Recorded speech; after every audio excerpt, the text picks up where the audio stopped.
Hi friends, ഇന്ന് അർച്ചന എഴുതിയിരിക്കുന്ന ഒരു ഇമെയിലേക്ക് കിടക്കാം. മാഡം, എൻ്റെ പേര് അർച്ചന, 34 വയസ്സുണ്ട്. ഒരു കുട്ടിയുടെ അമ്മയാണ്. എൻ്റെ ഭർത്താവ് ഗൾഫിലാണ് ജോലി ചെയ്യുന്നത്. ഭർത്താവിൻ്റെ വീട്ടിൽ ഭർത്താവിൻ്റെ അച്ഛൻ, അമ്മ, പിന്നെ അനിയനൊക്കെ ഉണ്ട്. ഞാൻ ചെല്ലുമ്പോൾ അവൻ പഠിച്ചുകൊണ്ടിരിക്കുകയായിരുന്നു. അത് കഴിഞ്ഞ ശേഷം ഗൾഫിൽ പോയി. പക്ഷേ പഠിച്ചുകൊണ്ടിരിക്കുന്ന സമയം മുതലേ അവനൊരു പ്രേമമുണ്ടായിരുന്നു. ആ പെണ്ണെ മാത്രം വിവാഹം കഴിക്കുമെന്ന് പറയുമായിരുന്നു. വീട്ടുകാർ ഭയങ്കര ചെല്ലമായിട്ട് വളർത്തിയത് കൊണ്ട് ഇവിടുത്തെ വീട്ടുകാർക്ക് ഒരു പ്രശ്നവുമില്ല. പക്ഷേ ആ പെൺകുട്ടിയുടെ വീട്ടുകാർ കുറെ കൂടി സമ്പന്നരാണ്. അതുകൊണ്ട് ചില പ്രശ്നങ്ങളൊക്കെ ഉണ്ടായിരുന്നു. എങ്കിലും അനിയൻ ഗൾഫിൽ പോയി നല്ല രീതിയിൽ സമ്പാദിക്കാൻ തുടങ്ങി കഴിഞ്ഞപ്പോഴേക്കും അവൻ വേറെ ഒരു വീട് വെച്ചു, ഞങ്ങളുടെ വീടിന് തൊട്ടടുത്ത്. അങ്ങനെ കഴിഞ്ഞപ്പോഴേക്കും അവർക്ക് പെട്ടെന്ന് കൺവിൻസായി. ആ കല്യാണം കഴിഞ്ഞ വർഷം നടക്കുകയും ചെയ്തു. എൻ്റെ ഭർത്താവ് വന്നാണ് എല്ലാത്തിനും മുൻകൈ എടുത്തത്. ആ പെൺകുട്ടിയുമായിട്ട് എനിക്ക് ഡയറക്റ്റ് വലിയ പരിചയമൊന്നുമില്ല. അവളെ അവൻ മൊബൈലിൽ കാണിച്ചിട്ടുള്ള പരിചയം മാത്രമേ ഉള്ളൂ. പിന്നെ ഞാൻ ചെന്നതിൽ പിന്നെ അനിയൻ അധികം ഒന്നും വീട്ടിൽ നിന്നിട്ടില്ല. ഗൾഫിലൊക്കെ ആയിരുന്നു. ഞാനുമായിട്ട് അത്ര വലിയ അടുപ്പമൊന്നും അവനുണ്ടായിട്ടുമില്ല. കല്യാണം കഴിഞ്ഞ് ഇവിടെ ഒരു മാസം നിൽക്കും. അത് കഴിഞ്ഞ ശേഷം അവർ പുതിയ വീട്ടിലേക്ക്, അതും തൊട്ടടുത്ത വീട്ടിൽ, ഒരു മതിലിൻ്റെ വ്യത്യാസമുള്ളൂ, അവിടേക്ക് മാറുമെന്നായിരുന്നു പറഞ്ഞിരുന്നത്. പക്ഷേ ഒരു മാസം ഇവിടെ നിന്ന് കഴിഞ്ഞപ്പോഴേക്കും അവളുടെ സ്വഭാവം ഞങ്ങൾക്ക് എല്ലാവർക്കും മനസ്സിലായി. കാര്യം, പാചകം ചെയ്യാൻ അറിയില്ല. വീട്ടിലെ കാര്യങ്ങളൊന്നും നോക്കി നടത്താൻ യാതൊരു താല്പര്യവുമില്ല. ഒരു വീട് മെയിൻറ്റെയിൻ ചെയ്ത് കൊണ്ടുപോകാൻ വലിയ പാടാണ്. ഒരു സുന്ദരി കോതയാണ്. ഒട്ടും ദുർമേധസ്സില്ല. സൗന്ദര്യത്തിന് വേണ്ടി എത്ര രൂപ വേണമെങ്കിലും ചിലവാക്കും. രാവിലെ എക്സസൈസ് ചെയ്യും. അത് കഴിഞ്ഞ ശേഷം ബ്യൂട്ടി പ്രൊഡക്ട്സ് ഉപയോഗിച്ച് നല്ല സുന്ദരിയായിട്ട് വീട്ടിലിരിക്കും. വേറെ ഒരു കാര്യം ചെയ്യില്ല. വെയിലിറങ്ങില്ല. ആരെങ്കിലും എവിടെയെങ്കിലും പോകണമെന്നുണ്ടെങ്കിൽ കാറിൽ കൊണ്ടുപോകണം. അങ്ങനെയാണ്. ഇവിടെ കല്യാണം കഴിച്ച ശേഷം അവനെ അവൾ ഗൾഫിലേക്ക് വിട്ടില്ല. ഇനി ഇവിടെ തന്നെ ജോലി ചെയ്താൽ മതിയെന്ന് പറഞ്ഞ് അവളുടെ അച്ഛനൊരു ജോലി വാങ്ങിച്ചു കൊടുത്തു. അതുകൊണ്ട് അവൻ വൈകുന്നേരം ആകുമ്പോൾ ഇങ്ങ് വരികയും ചെയ്യും. ചുരുക്കം പറഞ്ഞു കഴിഞ്ഞാൽ അവളുടെ ഇഷ്ടം മാത്രമേ നടക്കുകയുള്ളൂ. അവളുടെ ഭർത്താവ് ശരിക്കും അവളുടെ അടിമയാണ്. എൻ്റെ അനിയൻ എൻ്റെ ഭർത്താവിനേക്കാൾ നല്ല ആണത്തമുള്ളൊരുത്തനാണ്. പക്ഷേ അവൻ അവളുടെ ദാസിയായിട്ട് ഇങ്ങനെ പെരുമാറുന്നത് കണ്ടു കഴിഞ്ഞപ്പോൾ എനിക്ക് അത്ഭുതം തോന്നി. എൻ്റെ ഭർത്താവാണെങ്കിൽ ഒന്ന് പറഞ്ഞ് രണ്ടാമത്തേന് എന്നോട് കയർക്കും. ഒട്ടും സ്നേഹമില്ല. എൻ്റെ കാലിൽ നിന്ന് തിരുമ്മി തരാൻ പറഞ്ഞു കഴിഞ്ഞാൽ അങ്ങനെ ഒരിക്കലും ചെയ്യില്ല. വേണമെങ്കിൽ നീ എൻ്റെ കാൽ തിരുമ്മ എന്ന് പറഞ്ഞ ടൈപ്പാണ്. ഇത് പക്ഷേ അങ്ങനെയല്ല. അവളുടെ കാലൊക്കെ രാവിലെ എടുത്ത് വെച്ച് അമർത്തി ഒന്ന് മസാജ് ചെയ്ത് കൊടുക്കും. അത് കഴിഞ്ഞ ശേഷം TV കാണുമ്പോൾ രണ്ടുപേരും കൂടി ഒന്നിച്ചാണ് ഇരിക്കുന്നത്. അങ്ങനെ പല പല പ്രണയലീലകളും കണ്ടു കഴിഞ്ഞപ്പോഴേക്കും എൻ്റെ ദാമ്പത്യം ഒരു പരാജയമാണെന്നാണ് എനിക്ക് തോന്നിയത്. ഭർത്താവിനോട് ഞാൻ സൂചിപ്പിച്ച് കഴിഞ്ഞപ്പോൾ ഭർത്താവ് പറഞ്ഞു, അവരുണ്ട് ഈ കോളേജിൽ പഠിച്ചപ്പോഴേ പ്രേമിച്ചവരാണ്. അവർ കാണിക്കുന്ന പോലെ നമുക്ക് കാണിക്കാൻ പറ്റില്ല. നീ എന്തിനാണ് ഒരു കുട്ടിയായി കഴിഞ്ഞ ശേഷവും എന്നോട് ഇങ്ങനെയൊക്കെ പറയുന്നത് എന്ന് ചോദിച്ചു. അങ്ങനെ വഴക്ക് പറയാനുണ്ടായത്. ശരിക്കും അവരുടെ സാറ്റിസ്ഫാക്ഷനുള്ള ജീവിതം കണ്ടു കഴിഞ്ഞപ്പോഴേക്കും എനിക്ക് ഒത്തിരി ഒത്തിരി ഇളക്കവും ദുഃഖവും വന്നു എന്നുള്ളതാണ് നേരെ. ഇവളുടെ ഈ സ്വഭാവം കണ്ടു കഴിഞ്ഞപ്പോഴേക്കും ഞങ്ങളുടെ അമ്മാവൻ പറഞ്ഞു, മോളെ രാത്രി വേണമെങ്കിൽ ആ വീട്ടിൽ പോയി കിടന്നോളൂ, പകല് ഇവിടെ താമസിച്ചാൽ മതി, അവിടെ വെപ്പും കുടിയൊന്നും വേണ്ടാന്ന് പറഞ്ഞു. അങ്ങനെ കഴിഞ്ഞപ്പോഴേക്കും അതവൾക്ക് ഒത്തിരി ഇഷ്ടപ്പെട്ടു. അവൻ വന്നു കഴിഞ്ഞിട്ട് ഇവിടുന്ന് അത്താഴം കഴിക്കും. എന്നിട്ട് രണ്ടുപേരും കൂടി അപ്പുറത്ത് പോയി കിടക്കും. അത്രയേ ഉള്ളൂ. അവർ രാവിലെ ആകുമ്പോൾ രണ്ടുപേരും കൂടി എക്സസൈസ് ചെയ്യാൻ തുടങ്ങിയിട്ടുണ്ട്. ഒരു ചെറിയ ജിമ്മ് അവിടെ സെറ്റ് ചെയ്തിട്ടുണ്ട്. ആ സമയത്ത് അവർ കാപ്പിയോ മറ്റോ ഇട്ട് കുടിക്കും. അത്രയേ ഉള്ളൂ. അത് കഴിഞ്ഞിട്ട് അവർ ഇവിടെ വരും. കുളിക്കുന്ന പോലെ ഇവിടെ വന്നിട്ടാണ് ബ്രേക്ക്ഫാസ്റ്റിലെ ഇവിടെ നിന്നാണ്. അങ്ങനെയാണ് അവരുടെ ജീവിതം. ഒരു ഞായറാഴ്ചയാണ്, അവധിയാണ്. അവർ രാവിലെ അമ്പലത്തിലൊക്കെ പോയിട്ട് വന്നു. അത് കഴിഞ്ഞ ശേഷം രണ്ടുപേരും കൂടെ അപ്പുറത്തെ വീട്ടിലേക്ക് പോയി. പിന്നെ അവരെ കണ്ടില്ല കുറേ നേരത്തേക്ക്. ഞാൻ അപ്പോഴാണ് ഓർത്തത്, രണ്ടുപേരും അവിടെ ഉണ്ടല്ലോ. അവിടെ ഒരു ചെറിയ മാവുണ്ട്. ആ മാവിൽ ഇഷ്ടം പോലെ മാങ്ങയുണ്ട്. ഞാൻ കുറേ ദിവസമായിട്ട് വിചാരിക്കുന്നു അവിടെ പോയി മാങ്ങ പൊട്ടിച്ച് അച്ചാറൊക്കെ ഇടണമെന്ന്. രണ്ടുപേരും അവിടെ ഉണ്ടല്ലോ, ഞാൻ പോയിട്ട് പൊട്ടിച്ചേക്കാം. അവരോട് ചോദിക്കേണ്ട കാര്യമില്ല. എന്നാലും രണ്ടുപേരും ഉള്ളപ്പോഴല്ലേ അങ്ങോട്ടേക്ക് ചെല്ലുക നല്ലത്. ഞാൻ പതുക്കെ അങ്ങോട്ടേക്ക് ചെന്നു. ഇനിയിപ്പം അവർ രണ്ടും കൂടെ ചിലപ്പം കിടന്നുറങ്ങുകയായിരിക്കും. അല്ലെങ്കിലും ഉച്ച കഴിയുമ്പോൾ സ്വസ്ഥമായിട്ട് പോയിട്ട് രണ്ടു പേർക്കും കൂടി ഒന്ന് ആഹ്ലാദിക്കാനുള്ള സൗകര്യമുണ്ടല്ലോ എന്ന് വിചാരിച്ച് ഞാൻ അവരെ ശല്യപ്പെടുത്തിയില്ല. അകത്തേക്ക് കയറിയിട്ട് ഞാൻ അടുക്കള ഭാഗത്തേക്ക് പോയി. അപ്പോഴാണ് എനിക്ക് മനസ്സിലായത് രണ്ടുപേരും അടുക്കളയിൽ എന്തോ ചെയ്യുന്നുണ്ട്. ആക്റ്റീവാണ്. രണ്ടുപേരുടെയും അടക്കി പിടിച്ച് സംസാരം കേൾക്കാം. എനിക്ക് ആ സമയത്ത് ഒന്നും തോന്നിയില്ല. പക്ഷേ ഇത്തിരി അങ്ങോട്ട് കഴിഞ്ഞപ്പോൾ എനിക്ക് മനസ്സിലായി രണ്ടുപേരും അവിടെ പാചകമൊന്നും ചെയ്യുകയില്ല. എന്തോ പിടിവലി പോലെയാണ് എനിക്ക് തോന്നിയത്. വേണ്ട വേണ്ട എന്നൊക്കെ പറയുന്നു. ഇത്തിരി കഴിഞ്ഞപ്പോൾ അവൾ പറയുന്നു, ഞാൻ ഇന്ന് സമ്മതിക്കില്ലെന്ന്. അവൻ പറഞ്ഞു, പ്ലീസ് നമുക്ക് അടുക്കളയിൽ വെച്ചാകുമ്പോഴേക്കും നല്ല രസമല്ലേടി, വ്യത്യസ്തത വേണ്ടതെന്ന്. പിന്നെ വ്യത്യസ്തത, എനിക്കിതേ കസ്റ്റർഡ് ഉണ്ടാക്കണം. ആ കസ്റ്റർഡൊക്കെ പിന്നെ ഉണ്ടാക്കാം. അതല്ല എന്ന് പറഞ്ഞു കഴിഞ്ഞപ്പോഴേക്കും അവൾ പറയും, അന്ന് ഒരു കാര്യം ചെയ്യും, എനിക്ക് സമ്മതമല്ല, പക്ഷേ ഞാനാണെങ്കിൽ റെഡിയാണ്, ഒരു 10 മിനിറ്റ് അതിനുള്ളിൽ റെഡിയാക്കിക്കോണം എന്ന് പറഞ്ഞു. ഷൂ, എന്തുവാണ് ഉദ്ദേശിക്കുന്നത്? വല്ല കസ്റ്റർഡ് ഉണ്ടാക്കി 10 മിനിറ്റുള്ളിൽ റെഡിയാക്കണം എന്നാണോ പറഞ്ഞത്? എനിക്കൊന്നും അറിയില്ല. എന്തായാലും നോക്കിയേക്കാം. പക്ഷേ ഞാൻ നോക്കിയപ്പോൾ കണ്ട കാഴ്ച എന്നെ ആകെ കൂടി വല്ലാത്ത രീതിയിലാക്കി കളഞ്ഞു മാഡം. കാര്യം, അവൻ അരപ്ലേസിലോട്ട് കയറിയിരിക്കുകയാണേ അടുക്കളയുടെ. അവളാണെങ്കിൽ അവിടെ ഒരു കസേരയിലിരുന്ന്. ഷോ, എങ്ങനെ ഞാൻ പറയുക? അപ്പോൾ അവൾ ഇടയ്ക്കിടയ്ക്ക് അവൻ്റെ മുഖത്തേക്ക് നോക്കി പറയുന്നുണ്ട്, പിന്നെ ഇതേ 10 മിനിറ്റ് കൊണ്ട് റെഡിയാക്കണം കേട്ടോ. ഇപ്പം ഇതും കൊണ്ട് വന്ന് എനിക്ക് ഇഷ്ടപ്പെട്ടില്ല. പാചകം ചെയ്യുമ്പം വരല്ലെന്ന് അറിയില്ലേ? എടി, നിനക്ക് പാചകമൊന്നും അറിയില്ലല്ലോ. ഇത് ഞാൻ യൂട്യൂബിൽ നോക്കി പഠിച്ചതാ. എനിക്കിതിപ്പോൾ ശരിയാക്കണം. എന്നിട്ട് നീ എന്താ കുടുംബത്തൊന്നും ചെയ്യാത്തത്? അതൊന്നും ശരിയാകത്തില്ല. നിങ്ങൾ തന്നു കഴിഞ്ഞാൽ കുഴപ്പമില്ല, അവർക്ക് കൊടുത്തു കഴിഞ്ഞാൽ വല്ല വിശ്വാസം ഉണ്ടാക്കഴിഞ്ഞാൽ ഞാൻ എന്ത് ചെയ്യും എന്നൊക്കെ പറയുന്നു. അപ്പോൾ അവൻ പിന്നെ, പ്ലീസ് നീ സമ്മതിക്ക്, ഇത് നല്ല സ്ഥലമാണെന്ന്. അപ്പോൾ അവൾ പറഞ്ഞു, അത് പറ്റില്ല, നിങ്ങൾക്കല്ലേ പ്രശ്നം, ആ പ്രശ്നം ഞാനിപ്പോൾ തീർത്ത് തരാം, അത് മാത്രമേ എന്നെക്കൊണ്ട് പറ്റുകയുള്ളൂ, അല്ലാതെ നിർബന്ധിക്കരുത്, ഞാൻ തയ്യാറല്ലാന്ന് പറഞ്ഞു. അവസാനം അവൻ സമ്മതിക്കുന്നു. ശരി, എങ്കിലൊരു 15 മിനിറ്റ് ഒന്നും എനിക്ക് വയ്യ, എൻ്റെ കഴുത്ത് വേദനിക്കും, 10 മിനിറ്റുള്ള റെഡി ആക്കണം കേട്ടോ, പെട്ടെന്ന് കേട്ടോ പ്ലീസ് എന്നൊക്കെ പറഞ്ഞിട്ടാണ് മാഡം അവൾ ആക്റ്റീവ് ആകുന്നത്. അവളുടെ ഭാവവും മട്ടും പ്രവർത്തനമൊക്കെ കണ്ടു കഴിഞ്ഞപ്പോഴേക്കും ഞാൻ ശരിക്കും ഞെട്ടിപ്പോയി. എൻ്റെ ഭർത്താവ് ഇന്ന് വരെ എന്നോട് പറഞ്ഞിട്ടില്ല. പറഞ്ഞാലും ഞാൻ അത്രയും ആക്റ്റീവായിട്ട് നിൽക്കുമോ എനിക്കറിയില്ല. ഇത്തരം കാര്യങ്ങളൊന്നും ഞങ്ങളുടെ ദാമ്പത്യത്തിലില്ല. ഇവർ തമ്മിൽ എന്തൊരു സ്വാതന്ത്ര്യമാണ്. 2 ഫ്രണ്ട്സാണ് ഇവർ. എനിക്കിപ്പോഴും മനസ്സിലായി. അതാണ് പ്രേമിച്ച് കല്യാണം കഴിച്ചുള്ളൊരു ഗുണം. അങ്ങോട്ടും ഇങ്ങോട്ടും അഡ്ജസ്റ്റ് ചെയ്ത് പല കാര്യങ്ങളും ഒരു പൊത്തുവരുത്തം ഉണ്ടാക്കാൻ പറ്റും. ഇത്തിരി കഴിഞ്ഞപ്പോഴേക്കും അവൾക്ക് രസം പിടിച്ചെന്ന് തോന്നുന്നു. അവൾ കാളക്കുട്ടിയെ പോലെ മുക്കറയിടാൻ തുടങ്ങി. ആ സമയത്ത് ഞാൻ ജനലിൽ കൂടി എത്തി വലിഞ്ഞ് നോക്കി മാഡം. അപ്പോഴാണ് എനിക്ക് വിശ്വദർശനം കിട്ടിയത്. ഷൂ, ഞാൻ ശരിക്കും ഞെട്ടിപ്പോയി. സത്യമായിട്ട് മാഡം, വല്ല വീഡിയോയിലൊക്കെ ഇങ്ങനെ എന്തെങ്കിലും ദൃശ്യങ്ങൾ കണ്ടിട്ടുണ്ടെന്നല്ലാതെ അന്യപുരുഷനെ ഞാൻ കണ്ടിട്ടേയില്ല, എൻ്റെ ഭർത്താവല്ലാതെ. പക്ഷേ ഇന്നാണ് ഞാൻ അനിയൻ്റെ വിശ്വരൂപ ദർശനം കാണുന്നത്. ഇവൾ എന്തൊരു ഭാഗ്യവതിയാണ്. എനിക്ക് സത്യം പറഞ്ഞാൽ തല കറങ്ങുന്നത് പോലെ തോന്നി. ദൈവമേ, ഇവൻ എൻ്റെ ഭർത്താവിൻ്റെ അനിയൻ തന്നെയാണോ? 2 പേരും തമ്മിൽ ഒരു വ്യത്യാസമില്ല. ഇവൻ അനിയൻ ഭാവയാണെന്ന് എങ്ങനെ പറയും? ഇവനാണ് ചേട്ടൻ ഭാവ. ഞാൻ കണ്ടു കഴിഞ്ഞില്ലേ, കണ്ടു കൊതി കൊണ്ടില്ലേ? ഛേ, എൻ്റെ ഭർത്താവിനുള്ള ജീവിതം ശരിക്കും പലപ്പോഴും ഒരു വ്യർത്ഥമാണെന്ന് എനിക്ക് തോന്നിയിട്ടുണ്ട്. ഇന്നെനിക്ക് മനസ്സിലായി ഇവൾ എത്ര മിടുക്കിയാണ്. ഇവൾക്ക് നേരത്തെ അറിയാം. കാര്യം, കോളേജിലൊക്കെ പഠിക്കുമ്പോഴേ അവർ തമ്മിൽ പരസ്പരം അറിയാനുള്ള സാഹചര്യം ഉണ്ടായിട്ടുണ്ട്. വലിയൊരു പുളിങ്കൊമ്പ് കണ്ടു കഴിഞ്ഞപ്പോൾ അവൾ അതിൽ ചാടിപ്പിടിച്ചിങ്ങനെ പോന്നു. ചുമ്മാതാണോ ഇത്രയും വർഷമായിട്ടും അവൾ അവനെ വെറുതെ വിടാത്തത്? ഏതെങ്കിലും മിടുക്കിയ ഒരു പെണ്ണ് ഇങ്ങനൊരു പുരുഷനെ വെറുതെ വിടുമോ? ഇല്ല, അവൾ സൗഭാഗ്യവതിയാണ്, മിടുക്കിയാണ്. ആദ്യം തൊട്ട് അവസാന രംഗം വരെ കാണാനുള്ള ഒരു ഭാഗ്യം എനിക്കുണ്ടായി. അത് എന്നെ അവിടെ ഒരു ശില പോലെ നിർത്തിച്ചു മാഡം. അവസാനം അവൻ മതി മോളെ എന്ന് പറഞ്ഞു കഴിഞ്ഞപ്പോഴാണ് എനിക്ക് മനസ്സിലായത്. എങ്കിലും എല്ലാ രംഗങ്ങളും ഞാൻ കണ്ടു. അത് കഴിഞ്ഞ ശേഷം അവൻ ചോദിച്ചു, നിനക്ക് എന്തെങ്കിലും പ്രശ്നമുണ്ടോ എന്ന്. ഞാൻ പണ്ടേ പറഞ്ഞിട്ടുണ്ട്, ഞാൻ എന്തെങ്കിലും ചെയ്യാൻ തുടങ്ങുമ്പോൾ അതിൻ്റെ പുറകെ വരരുതെന്ന്. ഇനി അഥവാ നിങ്ങൾക്ക് സഹിക്കാമെങ്കിൽ ഈ കാര്യം കൊണ്ട് അഡ്ജസ്റ്റ് ചെയ്തോണമെന്ന് ഞാൻ പറഞ്ഞിട്ടുള്ളതാണ്. എന്നെ മറ്റു കാര്യങ്ങൾക്ക് നിർബന്ധിക്കണമെന്ന് ഞാൻ പറഞ്ഞല്ലേന്ന്. അപ്പോൾ അവൻ കൊഞ്ചിക്കൊണ്ട് പറയുകയാണ്, എനിക്ക് നീ മാത്രമല്ലേ ഉള്ളൂ, 24 മണിക്കൂറും എനിക്ക് നിന്നോട് മോഹമാണെന്ന്. ആണുങ്ങൾക്ക് ഇങ്ങനെ കുറേ കാര്യങ്ങളൊക്കെ ഉണ്ട്. ഇതെല്ലാം കല്യാണം കഴിഞ്ഞുള്ള സമയത്ത് മാത്രമേ കാണുകയുള്ളൂ എന്ന്. ഒന്ന് പോടി, എനിക്ക് നിന്നോട് എപ്പോഴും അങ്ങനെയായിരിക്കുന്നു. ഉണ്ടായാൽ കൊള്ളാം.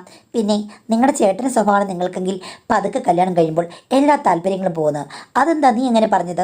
അല്ല, ചേച്ചി ചിലപ്പോൾ പുള്ളിക്കാരനോട് ഗൾഫിൽ നിന്ന് വിളിക്കുമ്പോൾ റൊമാൻറ്റിക്കായിട്ട് സംസാരിക്കുന്നത് കേട്ടിട്ടുണ്ട്. പക്ഷെ പുള്ളിക്കാരൻ പെട്ടെന്ന് കട്ട് ചെയ്തിട്ട് പോകുന്നു തോന്നുന്നു. ചേച്ചി നിരാശയോടുകൂടി പലപ്പോഴും നിൽക്കുന്നത് ഞാൻ കണ്ടിട്ടുണ്ട്. ചേച്ചിക്ക് ചേട്ടനോട് ഭയങ്കര ഇഷ്ടമാണ്. പക്ഷെ ചേട്ടന് ചേച്ചിയോട് വലിയ താല്പര്യമൊന്നുമില്ലെന്ന് തോന്നുന്നു. നിനക്കിതെങ്ങനെ കൃത്യമായിട്ട് അറിയാം? ഞാനാണെങ്കിൽ പലപ്പോഴും ശ്രദ്ധിച്ചിട്ടുണ്ട് അവരെ കേട്ടോ. ചേച്ചി അങ്ങനെ വിളിക്കുമ്പോൾ അങ്ങനെ അത്ര നല്ല രീതിയിലല്ലേ പെരുമാറുന്നതെന്നാണ് എനിക്ക് തോന്നുന്നത്. പുള്ളിക്ക് ഒട്ടും ഇൻട്രസ്റ്റ് ഇല്ല ചേച്ചിയോട്. പോടി, നീ ചുമ്മാ പറയാതെ. അവരുടെ കല്യാണം കഴിഞ്ഞിട്ട് എത്ര വർഷമായി, അവർക്ക് കുട്ടിയൊക്കെ ഉണ്ടല്ലോ, അതുകൊണ്ട് അവർ സെറ്റിലായി കാണുമെന്ന്. പിന്നെ സെറ്റിൽ എന്തായാലും ചേച്ചി ഒത്തിരി കൊതിയോടുകൂടി നമ്മളിരിക്കുമ്പോൾ വന്ന് നോക്കുന്നത് ഞാൻ കണ്ടിട്ടുണ്ട്. ഏറെ കണ്ടിട്ടാണ് നോക്കുന്നത്. പോടി, ചേച്ചിയെക്കുറിച്ച് നീ അങ്ങനെ പറയാതെ. നീ എന്തൊക്കെയാണ് പറയുന്നത്? കുറ്റമല്ല ചേട്ടാ, അവർക്ക് അസൂയ ഉണ്ടാക്കുന്ന വിധത്തിലായിരിക്കാം നമ്മൾ പെരുമാറുന്നത്. എന്തായാലും നിങ്ങളുടെ ചേട്ടൻ്റെ സ്വഭാവം വല്ലാതെ വല്ലാത്തൊരു സ്വഭാവമാണ്. ആ സ്വഭാവം നിങ്ങൾക്കുണ്ടായി കഴിഞ്ഞാലേ നമ്മൾ തമ്മിലുള്ള ദാമ്പത്യ ബന്ധം തകർന്നു പോകുമെന്ന് അവൾ പറഞ്ഞു. അത് കേട്ട് ഞാൻ ഞെട്ടിപ്പോയി മാഡം. കാരണം അവളൊരു പൊട്ടിപ്പെണ്ണാണെന്ന് എനിക്ക് തോന്നിയിട്ടുണ്ട്. പക്ഷേ അങ്ങനെയല്ല, അവൾ ബുദ്ധിമതിയാണ്. അവൾക്ക് എല്ലാം അറിയാം. പക്ഷേ സുഖസൗകര്യത്തിൽ വളർന്നതുകൊണ്ട് വീട്ടുകാര്യങ്ങളൊന്നും അറിയില്ലെന്നേ ഉള്ളൂ. ബാക്കിയുള്ള കാര്യത്തിൽ അവൾ ബ്രില്യൻ്റാണ്. അവൾ എന്നെ ശ്രദ്ധിക്കുന്നുണ്ടായിരുന്നു. ഞാനും ഭർത്താവും തമ്മിലുള്ള സംഭാഷണങ്ങൾ ശ്രദ്ധിക്കുന്നുണ്ട്. അവൾ പറയുന്നത് കറക്റ്റാണ്. കാര്യം എൻ്റെ ഭർത്താവിൻ്റെ അടുത്ത് ഒന്നും നടക്കില്ല. പിന്നെ അങ്ങേർ ലീവിന് വരുമ്പോൾ വല്ലപ്പോഴും ഒരു മഴ പൊഴിഞ്ഞാലായി. അതുമായൊക്കെ ഞാൻ അഡ്ജസ്റ്റ് ചെയ്ത് കഴിഞ്ഞു. എന്നാലും ജീവിതത്തിൽ നിറയെ പൂക്കാലം വേണമെന്ന് എനിക്ക് ഇപ്പോഴും എപ്പോഴും തോന്നിയിട്ടുണ്ട്. പക്ഷേ ഇന്നത്തെ ദൃശ്യങ്ങൾ കണ്ടു കഴിഞ്ഞപ്പോഴേക്കും ഞാനാകെ മോഹവിവശയായി. ഇത്രയും നാളും അനിയനോട് എനിക്ക് ഒന്നുമില്ലായിരുന്നു. പക്ഷേ ആ നിമിഷം മുതൽ ഞാൻ എൻ്റെ മനസ്സ് മാറ്റിമറിച്ച പോലായിപ്പോയി. എനിക്കങ്ങ് ആരാധന തോന്നുകയാണ്. കണ്ട് കണ്ട് എനിക്ക് കണ്ണിൽ നിന്ന് ഒന്നും മായുന്നില്ല മാഡം. അത്രയ്ക്കും എനിക്കങ്ങ് ഇഷ്ടമായി. ഞാൻ ആ നിമിഷം മുതൽ സ്വപ്നം കാണാൻ തുടങ്ങിയെന്ന് പറയുന്നതാകും ശരി. പക്ഷേ ഇത്തിരി കഴിഞ്ഞപ്പോൾ ഞാൻ മോളെന്ന് വിളിച്ചുകൊണ്ട് അവിടെ ചെന്നു. മാങ്ങ പറിക്കാൻ വന്നതാണ്, നമുക്ക് വൈകിട്ടത്തേക്ക് അച്ചാറിടാമെന്ന് പറഞ്ഞു. അവൾ ഓക്കെ ചേച്ചി എന്ന് പറഞ്ഞിട്ട് വന്നു. ഞാൻ അവളുടെ തൊടുത്ത ചുണ്ടുകളിലേക്ക് നോക്കി. അതിൽ ചായമൊന്നുമില്ല, എന്നാലും ചുണ്ടുകൾ ചുവന്നിരിക്കുകയാണ്. അവളല്ലെങ്കിൽ ഒരു സുന്ദരി തന്നെ. എന്തായാലും അന്ന് രാത്രി എനിക്ക് ഒട്ടും ഇരിക്കപ്പുറതി ഉണ്ടായിരുന്നില്ല മാഡം. എനിക്ക് ഭർത്താവിനെ വിളിച്ച് റൊമാൻറ്റിക്കായിട്ടൊന്ന് സംസാരിക്കാൻ തോന്നി. പക്ഷേ അദ്ദേഹത്തെ വിളിച്ചു കഴിഞ്ഞപ്പോഴേക്കും പുള്ളി എടുത്തില്ല. നാളെ വിളിക്കാമെന്ന് പറഞ്ഞു. ബിസിയാണെന്ന് പറഞ്ഞു. ഇനി അങ്ങേർക്ക് വേറെ ഏതെങ്കിലും പെണ്ണോ മറ്റു സെറ്റപ്പോ അവിടെ കാണുമോ? എനിക്കൊന്നും അറിയില്ല. വെറുതെ ഉള്ളൊരു ജീവിതമാണ്. ഉറക്കം വരാത്തതുകൊണ്ട് ഞാൻ വെറുതെ അടുക്കളയിൽ കൂടി മുറ്റത്തേക്കിറങ്ങി. എൻ്റെ അനിയനും ഭാര്യയും അപ്പുറത്തെ വീട്ടിലേക്ക് അങ്ങ് പോയിട്ടുണ്ട്. അത് കഴിഞ്ഞ് എന്ത് ചെയ്യണമെന്ന് അറിയാൻ നിൽക്കുമ്പോഴാണ് ഞാൻ കണ്ടത് അവൻ്റെ ഉണങ്ങിക്കിടക്കുന്ന നല്ലൊരു പുള്ളി. ഇവൻ പുള്ളിയുള്ളതൊക്കെയാണോ ഇടുന്നത്? എന്തായാലും ആ നിമിഷം എൻ്റെ മനസ്സ് പറഞ്ഞു ഇതങ്ങെടുത്ത് എൻ്റെ റൂമിലേക്ക് കൊണ്ടുപോയേക്കാവുന്ന. എന്തായാലും അവനോട് ഏറ്റവും ചേർന്ന് കിടക്കുന്നതല്ലേ സ്വപ്ന കേന്ദ്രത്തിൽ തഴുകി തലോടി പോകുന്ന വർണ്ണശബളമായ ജോക്കി. അന്ന് എൻ്റെ കിടപ്പറ അലങ്കരിച്ചു. ഞാൻ അന്ന് എന്തൊക്കെ അതിൽ കാണിച്ചുവെന്ന് പറയുന്നില്ല. പറഞ്ഞു കഴിഞ്ഞാൽ അതെല്ലാം പ്രശ്നമായി പോകും. പക്ഷേ എൻ്റെ സ്വപ്ന കേന്ദ്രത്തിലും അന്ന് ചില മാറ്റങ്ങൾ സംഭവിച്ചു. അതെനിക്ക് ഒത്തിരി ഇഷ്ടപ്പെട്ടു. ഇനിയും അടുത്ത ദിവസമാണെങ്കിലും ഞാനിതൊക്കെ കട്ടെടുക്കുമെന്ന് അങ്ങ് തീരുമാനിക്കുകയും ചെയ്തു. അന്നെന്തോ അവനെ സ്വന്തമാക്കിയില്ലെങ്കിലും മറ്റെന്തോ സ്വന്തമാക്കിയ ഒരാവേശം എനിക്കുണ്ടായിരുന്നു. രാവിലെ ആയി കഴിഞ്ഞപ്പോഴേക്കും അവരാരും അറിയാതെ ഞാൻ പെട്ടെന്ന് തന്നെ അത് അവിടെ കൊണ്ടിടുകയും ചെയ്തു. പിന്നീട് ഇതൊരു തുടർക്കഥയായി. വിവിധ തരത്തിലുള്ള പല സംഗതികളും അവനുണ്ടല്ലോ. അപ്പോൾ അതെല്ലാം രാത്രി എൻ്റെ റൂമിലായിരിക്കും വിശ്രമിക്കുക. രാവിലെ ആകുമ്പോൾ ഞാൻ യഥാസ്ഥാനത്ത് കൊണ്ടിടുകയും ചെയ്തു. പക്ഷേ ഒരു ദിവസം എൻ്റെ അനിയത്തി ഉച്ച കഴിഞ്ഞപ്പോഴേക്കും എൻ്റെ റൂമിലേക്ക് വന്നിട്ട് എന്നോട് കൈയോടുകൂടി ഈ കാര്യത്തെപ്പറ്റി ചോദിച്ചു. ചേച്ചി ഇപ്പോൾ കുറേ നാളായിട്ട് വളരെ വിചിത്രമായിട്ട് പെരുമാറുന്നുണ്ട്. എനിക്ക് ഏകദേശം കാര്യങ്ങൾ മനസ്സിലായെന്ന് പറഞ്ഞു. ഞാൻ ചോദിച്ചു എന്താ മോളെന്ന്. ഒന്നും അറിയാത്ത പോലെ അഭിനയിക്കേണ്ട കാര്യമില്ല. എൻ്റെ ഭർത്താവിൻ്റെ നനച്ചിട്ട ഉണങ്ങാനിട്ടിരിക്കുന്ന സാധനങ്ങളൊക്കെ ചേച്ചി എന്തിനാണ് എടുത്തുകൊണ്ട് പോകുന്നത്? എന്നിട്ട് പിറ്റേ ദിവസം രാവിലെ അവിടെ കൊണ്ടിടുന്നത് എന്താണ്? ആദ്യം ഞാൻ ഓർത്തത് ചിലപ്പോൾ താഴെ വീണത് മറ്റോ എടുത്തിട്ടതാണെന്നാണ്. പക്ഷേ അങ്ങനെയല്ല. ഇത് കൊണ്ടുവരുന്നത് ഞാൻ 2-ലധികം തവണ കണ്ടു. ചേച്ചിക്ക് എന്താ സംഭവിക്കുന്നത്? സത്യം പറഞ്ഞു. ഇല്ലെങ്കിൽ ഞാൻ എല്ലാവരോടും ഇത് പറയും. എന്നോട് മനസ്സ് തുറക്കുന്നത് നല്ലത്. കുറച്ചൊക്കെ എനിക്ക് സഹിക്കാനുള്ള കപ്പാസിറ്റി ഉണ്ട്. അല്ലെങ്കിൽ ഇവിടെ വലിയ പ്രശ്നങ്ങൾ ഉണ്ടാക്കും. ചേച്ചിയുടെ വിചിത്രമായ രോഗം മനോരകമായി മാറരുത് എന്ന് പറഞ്ഞ് അവൾ എന്നെ എന്തൊക്കെയോ പറഞ്ഞു. എനിക്കാണെങ്കിൽ ഒന്നും പറയാനില്ല. ഒരു കളവ് കൈയോടുകൂടി പിടിച്ചു കഴിഞ്ഞാൽ നമ്മൾ എന്താ പറയുക? ഒന്നുമേ പറയാനില്ല. എനിക്ക് കരച്ചിലാണ് വന്നത്. ഞാൻ എന്തിനങ്ങനെ കാണിച്ചെന്ന് സത്യം പറഞ്ഞാൽ എനിക്കറിയില്ല. പക്ഷേ അവൾ എന്നെ വെറുതെ വിട്ടില്ല. ഇതിപ്പം ഞാൻ എൻ്റെ ഭർത്താവിനോടും എല്ലാവരോടും പറയാൻ പോവുകയാണ്. ചേച്ചിയുടെ ഭർത്താവിനോട് വിളിച്ച് പറയാൻ തുടങ്ങുകയാണ്. ചേച്ചി സത്യം പറഞ്ഞു, ഇങ്ങനെയൊക്കെ കാട്ടിക്കൂട്ടതിൻ്റെ അർത്ഥം എന്താണെന്ന് ചോദിച്ചു. ആ സമയത്ത് രക്ഷപ്പെടാൻ വേണ്ടിയിട്ട് ഞാനുള്ള സത്യം എല്ലാം പറഞ്ഞു. മോളെ, ഞാനൊന്ന് മാങ്ങ പറിക്കാൻ വന്നു കഴിഞ്ഞപ്പോൾ കണ്ട കാഴ്ച, അത് കണ്ട് ഞാൻ കൊതി കൊണ്ടത്, പിന്നെ മാങ്ങ പറിച്ചുപ്പിലിട്ടത്, പിന്നെ ഞാൻ പുള്ളി എടുത്തോണ്ട് പോകുന്നത്, അങ്ങനെ എല്ലാ കാര്യങ്ങളും അവളോട് തുറന്ന് പറഞ്ഞു. എനിക്ക് അനിയനോട് ഇഷ്ടം തോന്നി, ആ നിമിഷത്തിൽ തോന്നിയതാണ് എന്ന് പറഞ്ഞപ്പോൾ അവൾ തീർച്ചയായിട്ടും വലിയ ബഹളം ഉണ്ടാക്കുമെന്നാണ് ഞാൻ വിചാരിച്ചത്. പക്ഷേ അവൾ എൻ്റെ അടുത്തിരുന്ന് പറഞ്ഞു, എനിക്കറിയാം ചേച്ചിയുടെ ദാമ്പത്യ ജീവിതം ഒട്ടും സാറ്റിസ്ഫൈഡ് അല്ലെന്ന്. അത് പലപ്പോഴും എനിക്ക് മനസ്സിലായിട്ടുണ്ട്. ഞാൻ പറഞ്ഞു, മോളെ നീ അന്ന് നിൻ്റെ ഭർത്താവിനോട് പറഞ്ഞത് ഞാൻ കേട്ടെന്ന്. എന്നാലും ചേച്ചി കാണിച്ചത് ശരിയല്ല. ഇതൊന്നും ഒരിക്കലും നടക്കില്ല. കാര്യം എൻ്റെ ഭർത്താവിനെ ഞാൻ വിട്ടുതരില്ല. അങ്ങേരെ എനിക്ക് ഒത്തിരി ഇഷ്ടമാണെന്ന്. ഞാൻ പറഞ്ഞു, എനിക്കറിയാം മോളെ, പക്ഷേ പരിധി വിട്ട് ഞാൻ ആഗ്രഹിച്ച് അങ്ങനെ എന്തോ കാട്ടിക്കൂട്ടി പോയതാണ്. നീ എന്നോട് ക്ഷമിക്കണം എന്ന് പറഞ്ഞ് അവളെ ഞാൻ കെട്ടിപ്പിടിച്ച് കരഞ്ഞു. അവൾ പെട്ടെന്ന് പറഞ്ഞു, ചേച്ചി ഭയങ്കരമായിട്ട് ഷോക്കാകേണ്ട കാര്യമില്ല. ഇതിൻ്റെ സത്യാവസ്ഥ അറിയാൻ വേണ്ടിയാണ് ചോദിച്ചത്. പക്ഷെ ഞാൻ ഒരിക്കലും ആരോടും പറയില്ല. പിന്നെ ഞാനും എൻ്റെ ഹസ്ബൻഡും തമ്മിൽ നല്ല ഫ്രണ്ട്സിനെ പോലെയാണ്. ഞങ്ങൾക്ക് അങ്ങോട്ടും ഇങ്ങോട്ടും ഇഷ്ടം തോന്നിയ ആൾക്കാരെക്കുറിച്ചൊക്കെ ഞങ്ങൾ ചർച്ച ചെയ്യാറുണ്ട്. ഞങ്ങൾ പ്രേമിച്ച് കല്യാണം കഴിച്ചതാണ്. പക്ഷേ എങ്കിലും മറ്റാരോടെങ്കിലും താല്പര്യം തോന്നിക്കഴിഞ്ഞു കഴിഞ്ഞാൽ വിവാഹബന്ധത്തിൽ നിന്നുകൊണ്ട് തന്നെ അങ്ങോട്ടും ഇങ്ങോട്ടും മനസ്സിലാക്കി ഇത്തരം കാര്യങ്ങളൊക്കെ അഡ്ജസ്റ്റ് ചെയ്ത് കൊണ്ടുപോകാനുള്ള ഒരു കഴിവ് ഞങ്ങൾക്കുണ്ട്. തൽക്കാലം അങ്ങോട്ടും ഇങ്ങോട്ടും അട്രാക്ഷന് കുറവില്ല, അത്രയേ ഉള്ളൂ. പക്ഷേ സമീപഭാവിയിൽ പറയാൻ പറ്റില്ല. ചിലപ്പോൾ ഞങ്ങൾ ഒരു അഡ്ജസ്റ്റ്മെൻറ്റൊക്കെ പോയേക്കും. അത്തരമൊരു നല്ല ലിബറലൈസ്ഡ് ആയിട്ടുള്ള ബന്ധമാണ് ഞങ്ങളുടേതെന്ന് അവൾ എന്നെ പറഞ്ഞ് മനസ്സിലാക്കി. ഇപ്പോഴത്തെ കാലത്തെ പിള്ളേർക്കൊക്കെ എന്താ മാഡം, എന്തെല്ലാം രീതിയിലുള്ള ബന്ധങ്ങളാണ് ഭാര്യയും ഭർത്താവുമാണെങ്കിലും എന്തൊരു സാന്ദ്രമാണ്. എങ്ങനെയാണ് ഇവരൊക്കെ ഇത്ര നല്ല രീതിയിൽ പരസ്പരം മനസ്സിലാക്കുന്നത്? അപ്പോൾ അവൾ പറഞ്ഞു, ഇനി ഞാൻ വേറെ ആരെങ്കിലുമായിട്ട് എന്തെങ്കിലും ബന്ധം തുടങ്ങുകയാണെങ്കിൽ എൻ്റെ ഭർത്താവിന് വേറൊരു ചാൻസ് ഉണ്ടല്ലോ, അപ്പം ചേച്ചിക്ക് ചാൻസ് ഉണ്ട്. ആ സമയത്ത് ഞാൻ എൻ്റെ ഭർത്താവിനെ അങ്ങോട്ട് ഉന്തിത്തള്ളിവിടും. അതുവരെ ചേച്ചി എൻ്റെ ഭർത്താവിനെ നോക്കരുതെന്ന് പറഞ്ഞു. ഞാൻ പറഞ്ഞു, നീ എന്നെ കുത്തി നോവിക്കരുതെന്ന്. കുത്തി നോവിക്കല്ല, ചേച്ചി അനുഭവിക്കുന്ന പ്രശ്നത്തിൻ്റെ ആഴം എനിക്ക് മനസ്സിലായി. പക്ഷേ എൻ്റെ ഭർത്താവിനെ എങ്ങനെയാണ് ഞാൻ എന്ന് ചോദിച്ചപ്പോൾ ഞാൻ പറഞ്ഞു, മോളെ അങ്ങനെയൊന്നുമില്ല. അപ്പോൾ അവൾ പറഞ്ഞു, ശരി എങ്കിൽ ചേച്ചി ഈ കാര്യം നിർത്തണം, അല്ലെങ്കിൽ ഇത് കോംപ്ലിക്കേറ്റഡ് ആകുമെന്ന് പറഞ്ഞു. ഞാൻ പിന്നീട് ആ കാര്യത്തിന് പോയിട്ടേ ഇല്ല. തോന്നിയ ആ തെറ്റ് പിന്നെ ഞാൻ മനഃപൂർവ്വം ആവർത്തിച്ചില്ല. ഒന്നും സ്വപ്നം കണ്ടില്ല. ഞാൻ മൂഷിക സ്ത്രീ പിന്നെയും മൂഷിക സ്ത്രീയായി എന്ന് പറഞ്ഞതുപോലെ എൻ്റെ ജീവിതത്തിലേക്ക് തിരിഞ്ഞു. പിന്നീട് അവൾ ഞാൻ തമ്മിൽ അത്തരം കാര്യങ്ങളൊന്നും പറഞ്ഞിട്ടില്ല. അവൾ എന്നോട് നോർമലായിട്ട് പെരുമാറുകയും ചെയ്തു. പക്ഷേ ഏകദേശം 1.5 മാസം കഴിഞ്ഞപ്പോഴേക്കും അവൾ എന്നോട് പറഞ്ഞു, ചേച്ചി ഇങ്ങോട്ട് വന്നേന്ന് പറഞ്ഞിട്ട് വാട്സാപ്പിൽ വന്ന ഒരു വീഡിയോയും 2 പിക്ചേഴ്സും കാണിച്ചു. ഞാൻ ആ വീഡിയോ കണ്ടു. നല്ലൊരു സുന്ദരനായ ചെക്കൻ, അവൻ ജിമ്മിൽ നിന്ന് വർക്കൗട്ട് ചെയ്യുകയാണ്. ഞാൻ ചോദിച്ചു, ആരാ മോളെ ഇത്? സിനിമാ നടനോ സീരിയൽ നടനോ വല്ലതും ആണെന്ന്. അപ്പോൾ എന്നോട് ചോദിച്ചു, ചേച്ചി എങ്ങനെയുണ്ട് ഇവൻ? കൊള്ളാമെന്ന്. കൊള്ളാം. ഇവൻ ഏതെങ്കിലും സിനിമയിലുണ്ടോ? ഇല്ല ചേച്ചി, അവൻ ഇതുപോലെ എന്തൊക്കെയോ സോഷ്യൽ മീഡിയ ചെയ്യാറുണ്ട്, ചേച്ചിയും കണ്ടു കാണുമായിരിക്കും. അപ്പോൾ ചേച്ചിക്ക് ഇഷ്ടപ്പെടുന്നു ചോദിച്ചു. നീ എന്തിനോട് അങ്ങനെ ചോദിക്കുന്നേ? ദേ ഈ പടം കൂടെ കണ്ടോ എന്ന് പറഞ്ഞു. അപ്പോൾ 2 പടങ്ങളും വന്നു. എൻ്റെ പൊന്നു ദൈവമേ, ഞാൻ ശരിക്കും അങ്ങ് ഞെട്ടിപ്പോയി. ഇങ്ങനെയുള്ളൊരു ദിവ്യദർശനങ്ങളൊക്കെ പടമായിട്ട് കണ്ടു കഴിഞ്ഞാൽ ഏത് പെണ്ണിൻ ചമ്മലുണ്ടാകില്ലേ? എങ്ങനെയുണ്ട് ചേച്ചി എന്ന് ചോദിച്ചു. ഞാൻ പറഞ്ഞു, നീ എന്താ ഉദ്ദേശിക്കുന്നത്? ഇത് അവൻ്റെ സ്വന്തമാണെന്ന് പറഞ്ഞു. എൻ്റെ പൊന്നുമോൾ ഇത് എന്തുവാടി എന്ന് ചോദിച്ചപ്പോൾ ചേച്ചിക്ക് ഇഷ്ടമായെന്ന് ചോദിച്ചു. അല്ല, ഞാനിപ്പോൾ അവനെ ഇഷ്ടപ്പെട്ടിട്ട് എന്താ കാര്യം എന്ന് ചോദിച്ചു കഴിഞ്ഞപ്പോഴേക്കും അവൾ എന്നോട് പറഞ്ഞു, ഇത്രയും സുന്ദരനായ ഒരാൾ ചേച്ചിയുടെ അടുത്തേക്ക് വന്നു കഴിഞ്ഞാൽ ചേച്ചിക്ക് ഇഷ്ടമാകുമെന്നും. എനിക്കിഷ്ടമൊക്കെ ആകും, പക്ഷേ അത് നടക്കില്ലല്ലോ. എവിടെ ഇരിക്കുന്നൊരു ചെക്കൻ, അവൻ എങ്ങനെയാണ് ഇവിടെ വരിക? അപ്പോൾ അവളെന്നോട് പറഞ്ഞു, ചേച്ചി ഇനിയാണ് ഞാൻ പറയാൻ പോകുന്നത്. ഇതെൻ്റെ അടുത്ത സുഹൃത്താണ്. അവൻ ഇത്തിരി ഒരു 30 വയസ്സിന് മേലുള്ള പെണ്ണുങ്ങളോടാണ് താല്പര്യം. ചേച്ചിയുടെ കാര്യം ഞാൻ അവനോട് പറഞ്ഞു. നീ എന്തിനാണ് എൻ്റെ കാര്യം അവനോട് പറയാൻ പോയത്? അത് ഞങ്ങൾ ഫ്രണ്ട്സ് എല്ലാം വളരെ ക്ലോസ് അല്ലേ? ചേച്ചി ഇവിടെ ഇങ്ങനെ ഒന്നും അറിയാതെ എന്തൊക്കെയോ പ്രതീക്ഷിച്ച് കാത്തിരിക്കുകയല്ലേ? ആ ഊർജ്ജമൊക്കെ ഇവിടെ ഇൻവെസ്റ്റ് ചെയ്യുമെന്ന് പറഞ്ഞു. എനിക്കാണെങ്കിൽ ഒന്നും മനസ്സിലായില്ല. എന്താ മോളെ നീ പറഞ്ഞതെന്ന്. അപ്പോൾ അവൾ പറഞ്ഞു, ഞാൻ ചേച്ചിയുടെ കാര്യം അവനോട് പറഞ്ഞിട്ടുണ്ട്. എൻ്റെ ഹസ്ബൻഡ് ഓഫീസിൽ പോയി കഴിയുമ്പോൾ പിന്നെ നമ്മൾ രണ്ടുപേരുടെ ഫ്രീ അല്ലേ? നമുക്ക് ഉച്ച കഴിഞ്ഞ് അപ്പുറത്തെ വീട്ടിലേക്ക് പോകാം. അവിടെ തൂത്ത് വൃത്തിയാക്കാനെന്ന് പറയാം. 1-2 മണിക്കൂർ അല്ലെങ്കിൽ 3 മണിക്കൂർ നമുക്കവിടെ ചിലവഴിക്കാം. ആ സമയത്തേക്ക് അവനവിടെ വരും. ചേച്ചിക്ക് 1-1.5 മണിക്കൂർ പോയിരുന്ന്. മോളെ എടി റിസ്ക്കാണ്, അതൊന്നും ശരിയാവില്ലെന്ന് അവൾ പറഞ്ഞു. എല്ലാം ശരിയാകും ചേച്ചി, ഞാനല്ലേ കൂടെ, ഞാൻ അവിടെ ഉണ്ട്, എല്ലാം മാനേജ് ചെയ്തോളാം. ചേച്ചിയുടെ മനസ്സെനിക്ക് അറിയാവുന്നതുകൊണ്ടാണ്.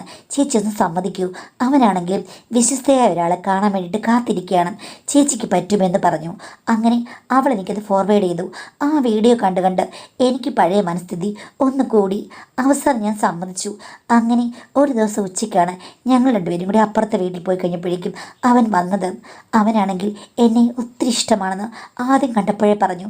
എന്നെ എടുത്ത് അവൻ കണ്ടപ്പോഴേ വട്ടം കറക്കുകയും ചെയ്തു. അവൾ അതിനെല്ലാം പ്രോത്സാഹിപ്പിക്കുന്ന രീതിയിലാണ്. നിങ്ങളുടെ പാടായി, ഞാൻ അടുക്കളയിലേ യൂട്യൂബ് നോക്കി കുഴിപ്പനിയാരം ഉണ്ടാക്കാൻ പോവുകയാണെന്ന് പറഞ്ഞു. നിങ്ങൾ പോയി അരമനയുടെ പടിവാതിൽ തുറന്നു നോക്കൂ എന്ന് അവൾ പറഞ്ഞു. എനിക്ക് വല്ലാത്ത ബുദ്ധിമുട്ടുണ്ടായിരുന്നു. എന്നാലും അവൻ വിളിച്ചപ്പോൾ എനിക്ക് പോകാതിരിക്കാൻ പറ്റിയില്ല. അവൻ എന്നെ പ്രശംസകൾ കൊണ്ട് മൂടി. മഴ കാത്ത വേഴാമ്പലായി ഞാൻ അന്ന് ഇലകളിൽ നിന്ന് ഇറ്റിറ്റ് വീഴുന്ന വെള്ളം മുത്തിക്കുടിച്ച് എൻ്റെ ദാഹം തീർത്തു. അരമന പടിവാതിൽ തുറന്ന് ഗജവീരൻ അകത്തേക്ക് വന്നു. എന്തെല്ലാം കൊട്ടും കോശങ്ങളും വാദ്യവൃന്ദങ്ങളും തപ്പും താളവും തകിലുമാണ്. ഉത്സവക്കൊടിയേറ്റം വട്ടം കറങ്ങൾ തന്നെ ഈ പൂരം കെങ്കേമം. ഒട്ടും ഇഷ്ടമില്ലാതെ പേടിച്ചകത്ത് പോയി ഞാൻ അവനെ 100 തവണ കുട്ടാ കുട്ടാന്ന് വിളിക്കേണ്ടി വന്നു. അതുമാത്രമല്ല, എൻ്റെ കഴുത്ത് നന്നായി വേദനിക്കട്ടെ എന്ന് ഞാൻ വിചാരിക്കുകയും ചെയ്തു. വേദനിച്ചാലും എനിക്ക് പ്രശ്നമില്ല, ഞാൻ മുന്നോട്ട് പോകുക തന്നെ ചെയ്യും. ശരിക്കും എൻ്റെ അനിയനേക്കാൾ ബെറ്ററാണ് അവനെന്ന് എനിക്ക് മനസ്സിലായി. അനിയൻ ഇത്രയും സൗന്ദര്യമില്ല, കൊള്ളാം, അത്രയേ ഉള്ളൂ. പക്ഷേ ഇവനെന്ന് പറയുമ്പോൾ ഒരു മുതലാണെന്ന് എനിക്ക് മനസ്സിലായി. എൻ്റെ അനിയത്തിയെന്ന് ഞാൻ ശിരസാ നമിച്ചു മാഡം.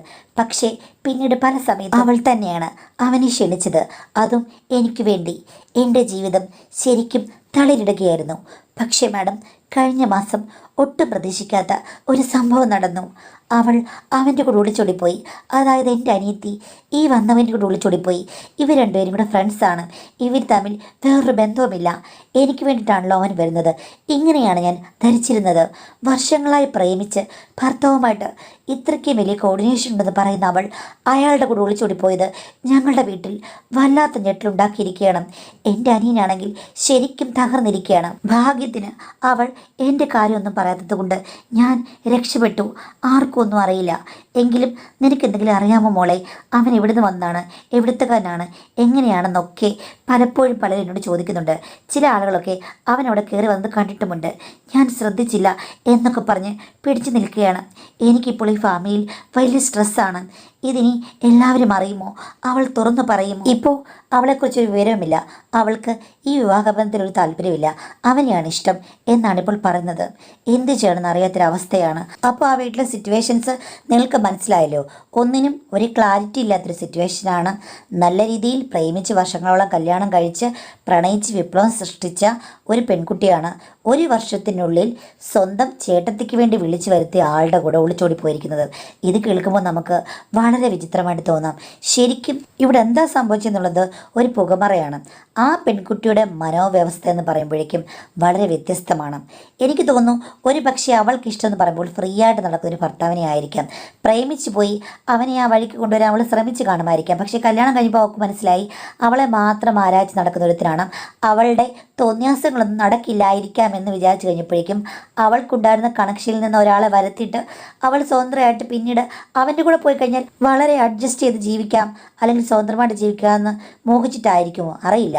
അവൾ പറയുന്നത് അവിടെ ഭർത്താവുമായിട്ട് അവൾക്ക് നല്ല രീതിയിലുള്ള കോൺവെർസേഷൻസ് ഉണ്ട്, മറ്റു ബന്ധങ്ങളിൽ പോകാനൊക്കെ തൽക്കാലം ഇല്ലെന്നൊക്കെയാണ് പറയുന്നത്. അപ്പം ഇവൻ ഇങ്ങനെയൊക്കെ പറഞ്ഞാലും സ്ട്രിക്റ്റ് ആയിരിക്കാം നിങ്ങളുടെ അനിയന്. അതുകൊണ്ടായിരിക്കാം അവൾ കൂട് പറന്നു പോയത്. എന്തായാലും അവൾ നമ്മൾ വിചാരിക്കുന്ന പോലെ പെരുമാറുന്ന സ്വഭാവമുള്ള ഒരു സ്ത്രീയല്ല, ദുരൂഹതയുണ്ട്.